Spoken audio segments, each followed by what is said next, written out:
afternoon, everyone, chairpersons, and my senior colleague who gave a wonderful talk on why it should be banned, but at the same time is depriving the infertile couples, the humans, with two basic rights: right to reproduce and right to survive. And one of the important reasons what a happy couple or a partner would want to survive is to have a baby. And here we see that he is depriving them of both the rights. I'll tell you why. Should it be banned? My answer is a big no, and many of you agree to that. We know that boundaries can blur, dreams transcend, but cross-border reproduction offers hope and cultural exchange. Science has advanced. Unfortunately, the religious beliefs and the politicians have not advanced. So let us give this CBRC, cross-border reproductive care, redefining parenthood across frontiers. It's nothing new. It's from history that we see that people used to visit Greece, Egypt, even Roman legacy, where they would go for the therapeutic spas and treatments. There were sanatoriums where the sick people would go and take the treatment. As a reproductive clinician, what is our aim? Our aim is to see hopeful patients become parents, support frustrated parents on their journey to parenthood, and see this bundle of joy who arrive, who give us the most happiness. I would say when the couple comes with a child to you, the couple may be happy, but as a clinician, you are even happier to see them happy. Why? So most of the points have been highlighted. Access broader, higher care quality, cost of the treatment, legal restrictions could be avoided, privacy, cultural comfort, long waiting times, that is becoming one of the major indications, over-regulation, poor experience in their home country, and third-party reproduction, I would put it as last. You get calls from African countries, neighboring countries where they want a high-end facility with advanced laparoscopic, endoscopic surgeries. We can't say that no, there is a border, you cannot come. You live in your country, you do whatever is being done there. Rather than that, we invite them that yes, you come, we'll offer all this treatment, like micro-TC, PGTA is not allowed, or the time-lapse imaging, etc. Nowadays, even the regenerative medicine, where platelet-rich plasma, even the stem cells can be used for ovarian rejuvenation, endometrial rejuvenation. Long waiting list. We have certain countries in the world where the government will give you IVF only after the age of 37, 38, 5 years of natural trying. Once she reaches 39, she gets an appointment that you will get an IVF free after 18 months, 15 months. And when they go to a country where they will say, okay, when do you want it? Easy accessibility is there, and they can decide that I want in 2 months of time. They don't have to wait for 5 years to take a call that I need IVF, or I'll be given IVF only because I'm just married for 1 year, knowing well that my husband's sperms are not so good. Maybe I can conceive, maybe I cannot conceive. Lower cost is a very, very important factor, because we know that 100% success is never there in one IVF cycle. Patient may need a couple of cycles, even 3 cycles. So if in your country it is $10,000 to $15,000, and in the destination country it is $3,000, you can have 3 good cycles and get your result, rather than end up spending that $10,000 to $15,000 without having a baby. So lower cost is a major issue in many countries, and couple would use up their insurance in the first or second cycle and would definitely go to another country to have a baby, and they have a right to go. We should not be banning that.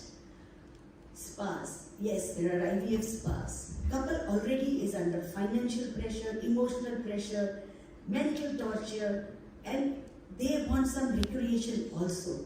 If they are taking a 2 weeks off, and along with that, they go to a touristic place, have the best of the IVF facilities, and have a good holiday, and come back with a positive result, what more do you want for a patient? Yes, they need cross-border reproductive care.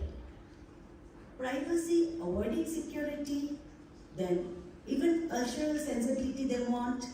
They want egg donor from their own country if they are residing in another country, and nowadays World is one economically, trading. There are so many couples who have international transferable jobs. They are lying embryos in one country, they are now a citizen of another country, they want to go back to that country where they had a good experience. We are no one to deny them. If you look at our own Indian population, 1.535% America, 3% in Australia. They have Australian passports, they are Australian citizens, American citizens, but they would want to come to India. Why? Not only egg donation or surrogacy, but supposing they have a marriage in the family or some social program, they would come there for a month, 15 days of that, 15 days of IVF, go back pregnant. We can't deny them that. They go there, share their experience in their country with a lower cost. Other people are also interested in coming to our country or any other country for that matter. And now information has become so easy with the digital market available, marketing of IVF clinics and all inclusive packages that are there. So patients seek fertility care abroad to avoid restrictive local laws. Sometimes the local laws are so restrictive that we really feel we curse ourselves of being born in that country. We wish that we were in another country just to have a child. So if that is not allowed in one country and allowed in the other country, of course, taking everything into consideration, that treatment should be offered. Some countries do not allow IVF after 40 years of age. Like in India now, the new act does not allow a couple, male 57, female 30, you cannot have a child because through IVF because the male's upper age is frozen to 55 years of age. What's the fault of this female who is married to that male? She needs IVF, but she cannot do it just because the partner is 55 plus. So they will travel to another country, and we are not wrong if they travel to another country, because it's not that they do not have a child just because the partner's age is 55. Similarly, gender selection for family balancing is rampant all over, and I will say that most of the Indian couples travel abroad to do that because that's not allowed in India. Again, heterosexual married couples only. What about live-ins? Now there are the next generation that is coming up. They don't want to marry, but they want to have a child. So who are we to deny if they have an IVF necessity? They should be allowed that, and of course the LGBTQ. Some countries do not allow egg freezing, some countries do not allow embryo freezing. A couple would want one IVF cycle, first child, and 3 years later from the same embryos a second child. Why would not they select a country where this is allowed and one and done? Then single embryo transfer, double embryo transfer. I had a couple who had one blastocyst transfer for 9 cycles, all failed, came to India, requested for 2 blastocysts and delivered one healthy child. So if 2 blastocysts are allowed in certain country, they should be allowed to go there.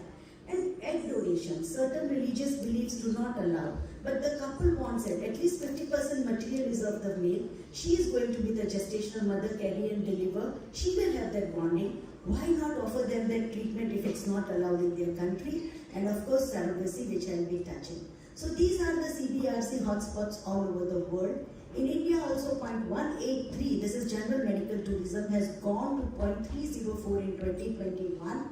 And if I have studied this paper, 2017, non-US residents rose from 1.2% to 2.8 in 2013. And the non-US favored specialized techniques were oocyte donation, gestational surrogacy, and that was coming majorly from the European country. But when America does the maximum number of oocyte donation and surrogacy, it is not called exploitation. Another country does it, it is called exploitation. Why we discriminate this? That is my question. That it is good if it's done there, but if it's done in India, Thailand, it is bad. Why that? Yes, I agree that there are implications to patients, offsprings, gamete donors, providers, gestational carriers, and local population. But we get patients from all over for all the techniques which is not available in their country. Couple consider to choose international surrogacy for many reasons. Cost is one of the major concerns. Second, some restrictive laws. Then they want a geographic separation by offering this privacy when they are away in their country. And of course, we should emphasize that all individuals are taken care of. We have done 1731 surrogate babies are delivered at our center so far, and 426 for foreigners from 42 different countries. It's a different story that the foreigner surrogacy and the overseas citizen was banned in 2015 November, but now the overseas citizen of India can do surrogacy in India with the new Surrogacy Act. Exploitation. So we had this publication exploring the social, economic and emotional aspects of surrogacy practice of 106 surrogates, and if you can read the conclusion, that if it is rightly practiced, it could prove beneficial to both the surrogate mother who is compensated and the couple who goes happily with the child. Another review article which is published in the Journal of Human Reproductive Sciences that physicians must practice it safely and ethically but should not deny it the gestational surrogacy. And these are the surrogates whose well-being has been taken care of. The last one is a young girl who has just completed her medical school. A mother had done surrogacy with us twice. Some have started their small business and their lifestyles have really changed. And Oprah Winfrey has called this one woman helping another woman. I love it. And we women should support surrogacy because we know how a female could suffer not having a child. And during the COVID times, we had hundreds surrogate babies with us. The districts were bordered, the states were bordered, and we could take care of all those 100 babies and hand over to the couples very safely. Some of the babies we took care for 12 to 16 weeks, but all the babies were safely handed over the couples as and when they could travel from the different states or from different countries like Middle East or America who were Indian residents. Baby Manji, a very hyped up case. I'm sure other cases will also have this history. It was an abandoned, she was never an abandoned child. Everything, the contract was in place. It was a donor egg used. If they got divorced, Dr. Yamada had signed that he will take the baby. When the baby was being born, the grandmother had come to collect the baby. The baby is doing really fine in Japan, a Japanese citizen now. I was in Japan when we met, and this was her last year's photograph which she sent when she turned 10. So some of the media stories are really hyped up, and one or two negative incidences does not mean that the whole practice is bad and you should ban it. Because by banning, what are we doing? Ideally we are making family to give joy to the couples, but by banning we are harming them. Our aim is to see patients become parents. If CBRC was banned, these babies would not have seen the life. They are from all over the world which were born with us. When it is allowed for all medical conditions, if you have a heart problem, you can travel to any country and get your heart surgery done. Then what's wrong with reproduction? Why are we sidelining the reproductive medical tourism? Why it should not be allowed? If we are banning it, you will see more underground surrogacy, underground egg donation, underground IVF, lot of black marketing. The couples, the third party, the babies, all will be exploited. And these patients would have never become parents. And if our patient has taken treatment in another country and travels to the home country, as a clinician, it is our duty to support that patient rather than criticizing that why did you go to that country? Everything is available here. By holding their hand when they come back to us, we are even encouraging them that okay, you are becoming a parent and we are happy about it. No political barriers, no egos are coming in the way. To conclude, I would say it is the need of the hour and we are thinking of or even saying that we should ban it. All infertile patients have a right to become parents.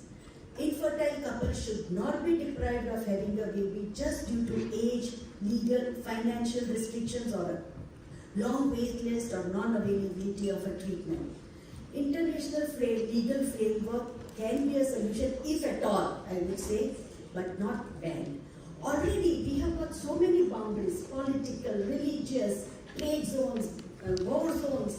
Why are we adding one more boundary of legal restrictions on traveling for cross-border reproductive tourism? We should not, reproductive care should not be politically and geographically marginalized. And just 2 days back, our Honorable Prime Minister said in the G20 summit with all the other countries, one earth, one family, one future. Already we have disintegrated this world, and by banning reproductive tourism, I don't want to even desegregate it further. So, my senior opponent, with all due respect, I would say that banning